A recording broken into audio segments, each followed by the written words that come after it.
Assalamualaikum warahmatullahi wabarakatuh. Sahabatku muslimin muslimat yang dirahmati Allah. Mari kita simak kisah penuh inspirasi dari Abu Nawas. Kisah Abu Nawas, botol ajaib. Tidak ada henti-hentinya, tidak ada kapok-kapoknya. Baginda selalu memanggil Abu Nawas untuk dijebak dengan berbagai pertanyaan atau tugas yang aneh-aneh. Hari ini Abu Nawas juga dipanggil ke istana. Setelah tiba di istana, Baginda Raja menyambut Abu Nawas dengan sebuah senyuman. Akhir-akhir ini aku sering mendapat gangguan perut, kata tabib pribadiku. Aku kena serangan angin, kata Baginda Raja memulai pembicaraan. Ampun tuanku, apa yang bisa hamba lakukan hingga hamba dipanggil? Tanya Abu Nawas. Aku hanya menginginkan engkau menangkap angin dan memenjarakannya, kata Baginda. Abu Nawas hanya diam. Tak sepatah kata pun keluar dari mulutnya. Ia tidak memikirkan bagaimana cara menangkap angin nanti, tetapi ia masih bingung bagaimana cara membuktikan bahwa yang ditangkap itu memang benar-benar angin. Karena angin tidak bisa dilihat, tidak ada benda yang lebih aneh dari angin. Tidak seperti halnya air walaupun tidak berwarna tetapi masih bisa dilihat, sedangkan angin tidak. Baginda hanya memberi Abu Nawas waktu tidak lebih dari 3 hari. Abu Nawas pulang membawa pekerjaan rumah dari Baginda Raja. Namun Abu Nawas tidak begitu sedih, karena berpikir sudah merupakan bagian dari hidupnya, bahkan merupakan suatu kebutuhan.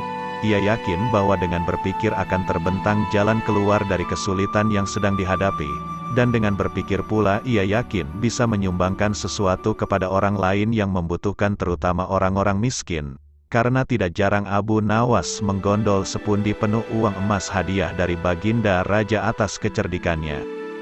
Tetapi sudah 2 hari ini Abu Nawas belum juga mendapat akal untuk menangkap angin apalagi memenjarakannya, sedangkan besok adalah hari terakhir yang telah ditetapkan Baginda Raja. Abu Nawas hampir putus asa. Abu Nawas benar-benar tidak bisa tidur walau hanya sekejap. Mungkin sudah takdir. Kayaknya kali ini Abu Nawas harus menjalani hukuman karena gagal melaksanakan perintah Baginda. Ia berjalan gontai menuju istana. Di sela-sela kepasrahannya kepada takdir ia ingat sesuatu, yaitu Aladin dan lampu wasiatnya. Bukankah jin itu tidak terlihat? Abu Nawas bertanya kepada diri sendiri. Ia berjingkrak girang dan segera berlari pulang. Sesampai di rumah, ia secepat mungkin menyiapkan segala sesuatunya kemudian menuju istana. Di pintu gerbang istana Abu Nawas langsung dipersilahkan masuk oleh para pengawal karena Baginda sedang menunggu kehadirannya. Dengan tidak sabar Baginda langsung bertanya kepada Abu Nawas. Sudahkah engkau berhasil memenjarakan angin, hai Abu Nawas? Sudah Paduka yang mulia, jawab Abu Nawas dengan muka berseri-seri sambil mengeluarkan botol yang sudah disumbat. Kemudian Abu Nawas menyerahkan botol itu. Baginda menimang-nimang botol itu. Mana angin itu, hai Abu Nawas? Tanya Baginda. Di dalam, tuanku yang mulia, jawab Abu Nawas penuh takzim. Aku tak melihat apa-apa, kata Baginda Raja. Ampun tuanku, memang angin tak bisa dilihat. Tetapi bila Paduka ingin tahu angin, tutup botol itu harus dibuka terlebih dahulu, kata Abu Nawas menjelaskan. Setelah tutup botol dibuka Baginda mencium bau busuk, ya, bau kentut yang begitu menyengat hidung. Bau apa ini, hai Abu Nawas? Tanya Baginda marah. Ampun tuanku yang mulia, tadi hamba buang angin dan hamba masukkan ke dalam botol.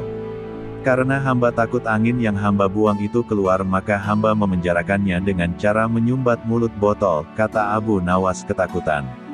Tetapi Baginda tidak jadi marah karena penjelasan Abu Nawas memang masuk akal. Dan untuk kesekian kali Abu Nawas selamat.